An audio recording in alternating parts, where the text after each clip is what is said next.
रामकृष्ण हरी. माझ्या सर्व लाडक्या प्रेक्षकांचे थोडं मनातलं या चॅनलवर मनापासून स्वागत. मी रेवती. आज आपण ज्ञानेश्वरीच्या 4थ्या अध्यायाबद्दल जाणून घेणार आहोत. या अध्यायाचे नाव ज्ञान कर्म संन्यास योग. अनेकदा आपल्याला भगवद्गीता किंवा ज्ञानेश्वरीतील संस्कृत श्लोक समजायला कठीण जातात. म्हणूनच आज व्हिडिओमध्ये आपण अगदी सोप्या मराठी भाषेत जाणून घेणार आहोत की या संपूर्ण अध्यायात भगवान श्रीकृष्णांनी अर्जुनाला नेमकं काय सांगितलं आहे आणि यातून आपल्याला काय संदेश मिळतो.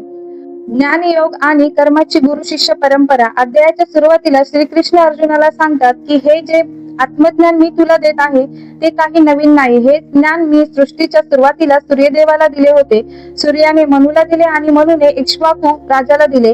ही एक पवित्र गुरु शिष्य परंपरा आहे. पण काळाच्या ओघात हे ज्ञान नष्ट झाले होते. ते अमूल्य ज्ञान आज मी तुला, माझा मित्र आणि भक्त असलेल्या तुला पुन्हा सांगत आहे.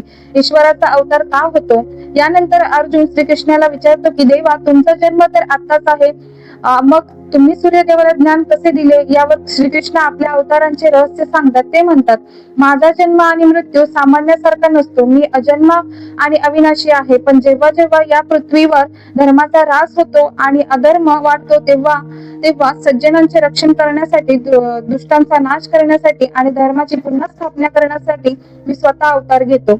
कर्म आणि विकर्म म्हणजे काय? या अध्यायाचा गाभा म्हणजे कर्माचे गणित. श्रीकृष्ण अर्जुनाला सांगतात की माणसाने कर्म कसे करावे, संसारात राहूनही कर्माच्या बंधनातून मुक्त कसे व्हावे.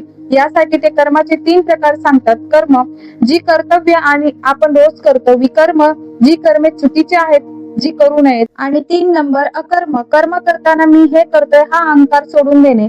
श्रीकृष्णांचा मुख्य संदेश असा आहे की कर्म करा पण त्याच्या फळाची अपेक्षा ठेवू नका. जेव्हा तुम्ही फळाची आशा न ठेवता ईश्वराला स्मरण करून कर्म करता तेव्हा त्या कर्माचे पाप किंवा पुण्य तुम्हाला चिटकत नाही. तुम्ही संसारात राहून सुद्धा मुक्त असता.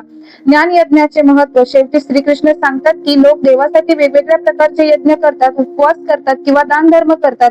हे सगळं ठीक आहे, पण या सगळ्यामध्ये ज्ञान यज्ञ म्हणजे आत्मज्ञान मिळवणे हा सर्वात श्रेष्ठ यज्ञ आहे.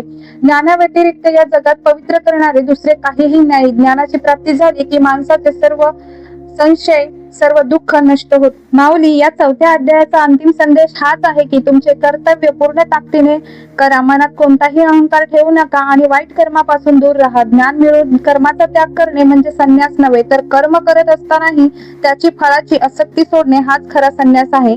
तुम्हाला 4थ्या अध्यायाची ही आपली ज्ञानवारी कशी वाटली मला कमेंट करून नक्की सांगा. व्हिडिओ आवडल्यास तर लाईक